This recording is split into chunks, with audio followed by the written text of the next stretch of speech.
how many ways do you know for saying to hold in Korean? Pause the video and see how many you can write down. I first got the idea while thinking about the verb 들다, which means to pick up something, but I realized it can also be used to mean to hold if you are holding like a large object.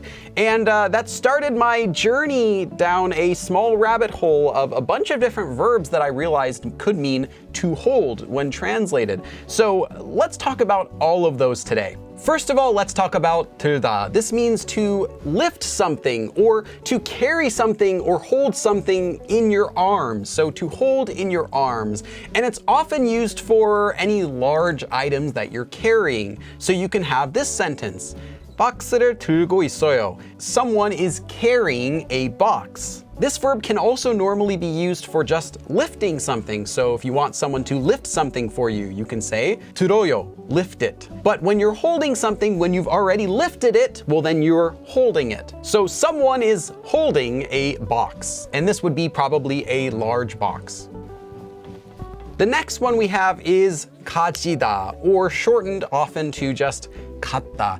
And this one means to carry something on your person or to hold on to something. And this is also commonly used to say that you have something. You can say that you have money, you have a wallet, but it cannot be used for any animals or people. Only objects are okay with this verb. So it's usually used for keeping something on your person, such as, small objects, something that you could carry around with you. For example, you can have this sentence. 내 카드를 갖고 있어. Hold on to my card. So keep my card or hold on to it. The next one that we have is 잡다, which means to grasp or to grab, to hold something in your hands. For this one, we can have this sentence. 내 손을 잡아. Hold my hand, or literally, hold my hand in your hand. So anytime you're holding something in your hands, you would use 잡다.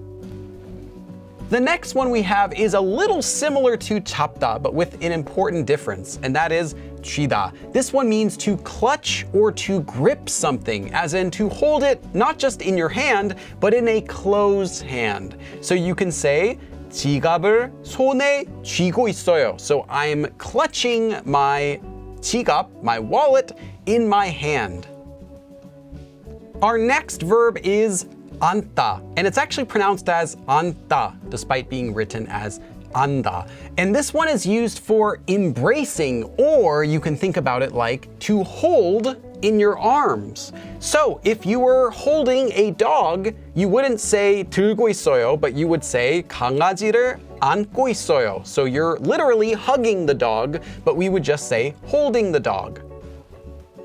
So what if that dog then is holding something in its mouth? It's holding a toy. Well, you would say 강아지가 장난감을 물고 있어요. You would use the verb Murda, which literally means to bite something, or you can think about it also as to hold something in your mouth. You wouldn't say 잡고 있어요. That would sound like the dog has 5 digits and it's grabbing something, so you would use 물고 있어요. So it's holding it in its mouth.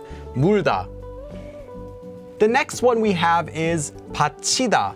Now, 받치다 means to hold something up, or we would just say to support something. Now, you might already know this word from the word Pachim, which is the noun version of 받치다, that means supports. And this is used when you're learning Hangul. It's the letters at the bottom of a syllable that support the rest of the syllable. So you could say this sentence, 나무가 집을 받치고 있어요. Literally, the tree is holding the house, or even supporting, propping up the house in that sort of sense.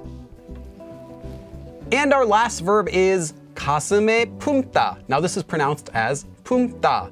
And this one means to harbor or to carry something in your heart, or to hold something with you in your heart. Literally though, this means to carry something or bear something in your chest. So you can have this sentence. 첫사랑을 가슴에 품고 있어요. Literally, I am carrying with me in my chest my first love. So I'm holding my first love, as in I'm holding the memory of my first love with me. So, were there any verbs in here that I missed? Any other ways to say to hold that I didn't cover in this video? Please let me know in the comments. Thank you so much for watching, and I'll see you again next time. 그럼 다음에 또 봐.